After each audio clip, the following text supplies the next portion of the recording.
Bonjour à tous et bienvenue pour une petite vidéo. Donc aujourd'hui, je vais vous présenter le petit Ruger SR22. Donc il s'agit d'un pistolet au calibre 22 long rifle et donc que j'ai acheté il y a maintenant un bon petit bout de temps. Je m'étais renseigné, je voulais un petit pistolet en 22 pour m'amuser. Et après de nombreux renseignements à droite à gauche, je m'étais au début focalisé sur les modèles Beretta, après il y avait les SIG, et puis est arrivé ce Ruger, et honnêtement, je pense que c'est aujourd'hui le meilleur modèle, le meilleur pistolet en 22 sur le marché. Alors attention, ce n'est pas un pistolet à destination de match, hein, pour faire de la cible. Donc là, il y a d'autres modèles qui sont meilleurs en précision, notamment dû à leur canon plus long, etc. Mais pour s'amuser, hein, on peut faire un peu de la cible, on peut tirer sur des petits plateaux métalliques, des petites poules, des petits pigeons, des petits plateaux en argile. Je pense que c'est ce qu'il y a de mieux. Donc à quoi ça ressemble? Donc le Ruger est livré dans une boîte en carton, hein. c'est pas ce qui se fait de mieux, mais bon, voilà. Donc à l'intérieur, qu'est-ce qu'on a? On a bon, la notice, enfin, certificat, etc. Bande d'épreuve. Et on arrive sur ce petit pistolet. Donc comme vous pouvez le constater, c'est une arme très compacte. Regardez, on a l'impression en fait d'avoir presque un jouet. En fait, on a l'impression vraiment d'avoir un jouet. Alors le bas de l'arme est en polymère, ce qui lui apporte une légèreté, et puis il y a eu un moulage, on va dire complexe, hein, qui permet d'avoir une prise en main qui est vraiment très sympa. Le dessus, la culasse donc, est apparemment en aluminium. Donc ce qui change de certaines marques qui utilisent des alliages, style l'Alpax, et je ne sais quoi d'autre, qui ont en fait ils ont la mauvaise renommée de casser net. L'aluminium, c'est un matériau qui est suffisamment solide pour une utilisation dans ce calibre. Donc, comme vous pouvez le constater, nous avons affaire à une arme avec un canon fixe. D'accord? Donc, le canon est fixe et c'est uniquement la culasse qui va venir armer, enfin, chambrer la cartouche, éjecter, chambrer, éjecter, chambrer. Hein, donc, on n'a pas de canon basculant, donc il est totalement fixe. Donc c'est un plus en précision, hein. On a un canon qui est fixe, donc il n'y a aucun souci. Que dire de plus? Donc, comme vous pouvez le constater, arme très compacte, d'origine une visée qui est assez sympa, assez précise, assez serrée, je dirais, avec une hausse réglable et un guidon fixe, hein, évidemment, enfin fixe en queue d'aronde qu'on peut dériver à droite à gauche, mais bon, le but c'est pas on va pas y toucher. Donc j'ai été agréablement surpris, et même vraiment très surpris de la précision de cette arme à 15 ou à 25 mètres. Alors c'est incroyable pour une arme qui a un canon qui est minuscule, parce qu'une fois que la cartouche, une fois qu'elle est chambrée, il y a un canon comme ça, quoi. Et donc à 15 mètres, vous faites des cartons de folie. À 25 mètres, vous tenez, mais allez, on va dire sur une C50, vous tenez le 8, mais allègrement, hein, sans vous prendre la tête. Alors je pense que c'est aussi dû à cette visée qui est relativement serrée et précise. Donc très agréable, très précis. Donc comme vous pouvez le constater, il y a un levier de sécurité ambidextre, ok, qui fait également office de decooking, hein. Donc si vous êtes en position fire, donc là voilà, donc on imagine que là je suis prêt à tirer, clac, donc on peut rabattre le chien sans avoir peur que le coup parte. Donc ce petit pistolet est bourré de sécurité, enfin bourré de sécurité, c'est un bien grand mot, mais donc on vient de voir la sécurité et des cookings, à savoir que quand, regardez là vous voyez la détente est dure, quand vous mettez en sécurité, on n'a plus de détente. Hein, donc c'est une sécurité supplémentaire. Donc je rappelle à ceux qui ne connaissent pas encore la signalétique que quand on voit un rouge sur l'arme, c'est fire. Donc en fait, l'arme tire. D'accord? Quand on ne voit plus le rouge, c'est qu'on est en sécurité. C'est sur toutes les armes, c'est pareil. D'accord? Que ce soit les fusils, etc. Alors, certaines personnes ont tendance à penser le contraire. On voit du rouge, on tire. On voit rien, on est en sécurité. Donc, cette arme, j'enlève la sécurité, détente dure, sachant que c'est un double action. Donc, je vais pas tirer, parce que sur le 22, on évite de tirer à sec, hein, parce que le percuteur, ça n'aime pas trop ça. Hein, donc, mais bon, vous voyez très bien que j'ai une double action. Sécurité. La détente est totalement libre.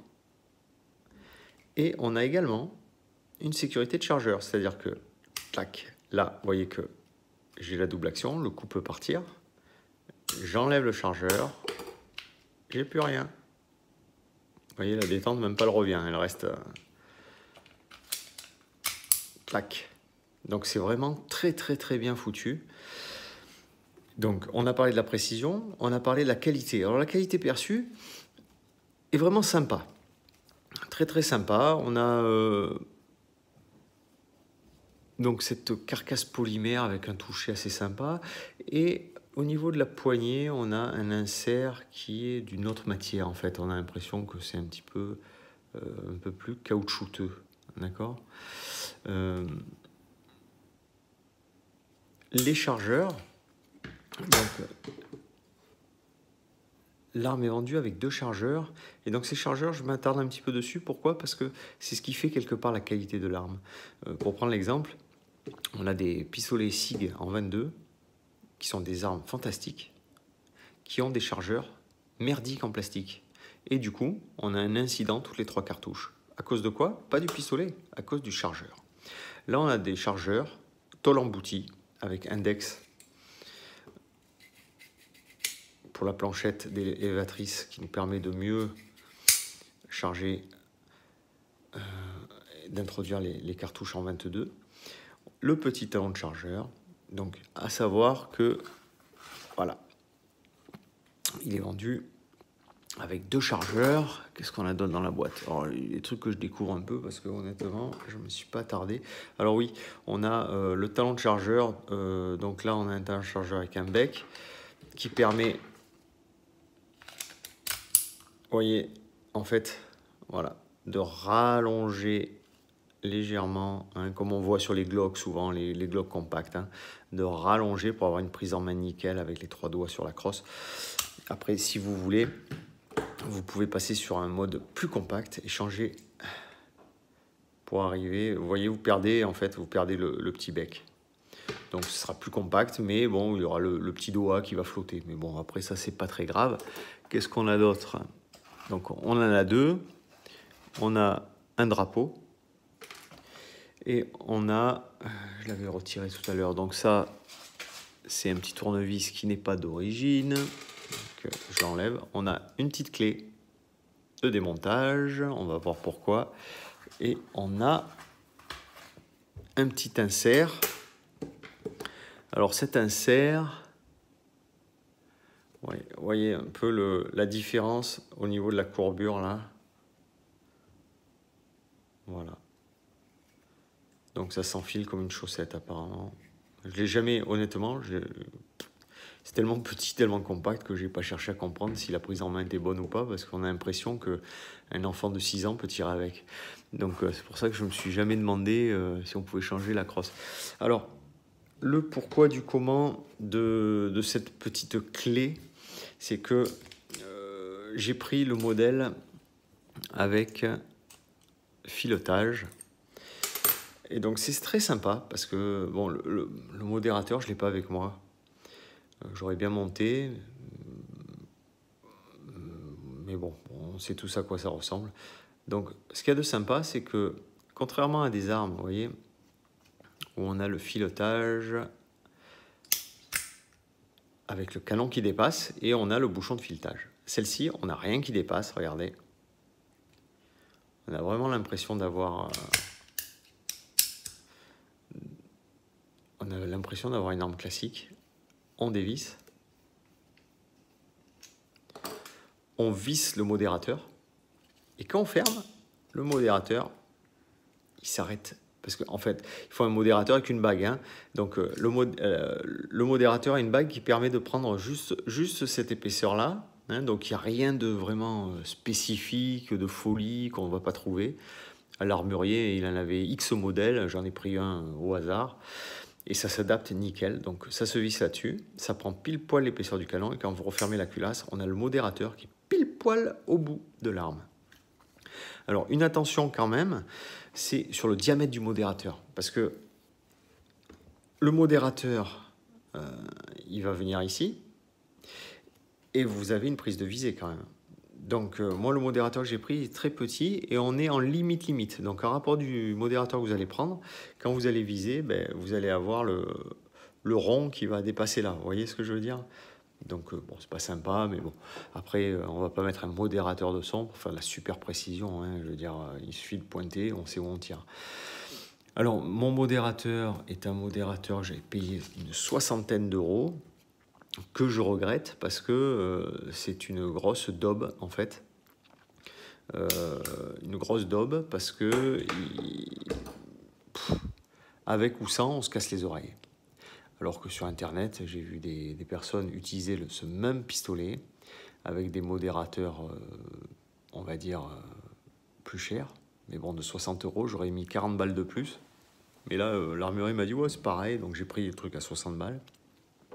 Je pense que j'aurais mis 100 balles dans un Brugger Etomette. Et en fait, on n'entend vraiment rien du tout, si ce n'est l'impact de la balle sur la cible. Si vous tirez une cible métallique à 20 mètres, ça va faire clic, clic. Et instantanément, vous entendez ping, en fait, dans le même moment où vous allez tirer, puisque la cible est proche à 20 mètres, vous allez entendre un ping. Vous allez croire que c'est le coup de feu, mais en fait, non, c'est l'impact sur la cible. Mais in situ, vous pouvez tirer sans casque. Il n'y a pas de souci, ça fera clac, clac, clac, clac, clac, clac. C'est vraiment très, très, très agréable. À l'origine, c'est une arme que j'ai prise pour ça. Parce que dans un endroit adapté, on peut toujours s'aménager un petit coin et tirer dans le jardin avec même pas, si un bébé qui dort au premier, personne n'entend. Mais bon, là, il s'avère qu'avec ce silencieux, alors sans silencieux, ça fait un barouf de folie le 22, hein, parce qu'en plus c'est petit, etc. Et avec, je me rends compte que ça fait quasiment pareil. Donc c'est une grosse merde que j'ai acheté, mais c'est ma faute, c'est pas l'arme n'y est pour rien.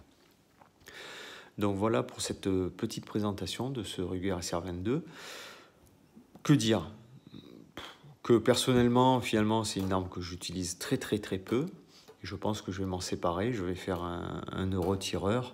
Hein, parce que je l'utilise vraiment pas beaucoup. J'ai dû tirer 300 cartouches avec.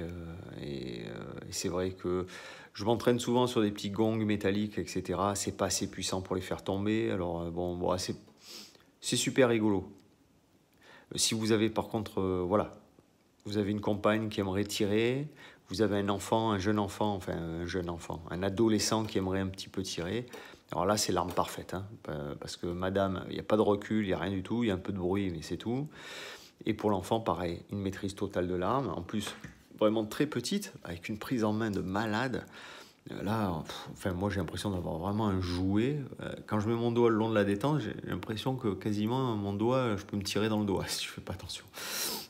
Et donc très petite, super prise en main, c'est léger.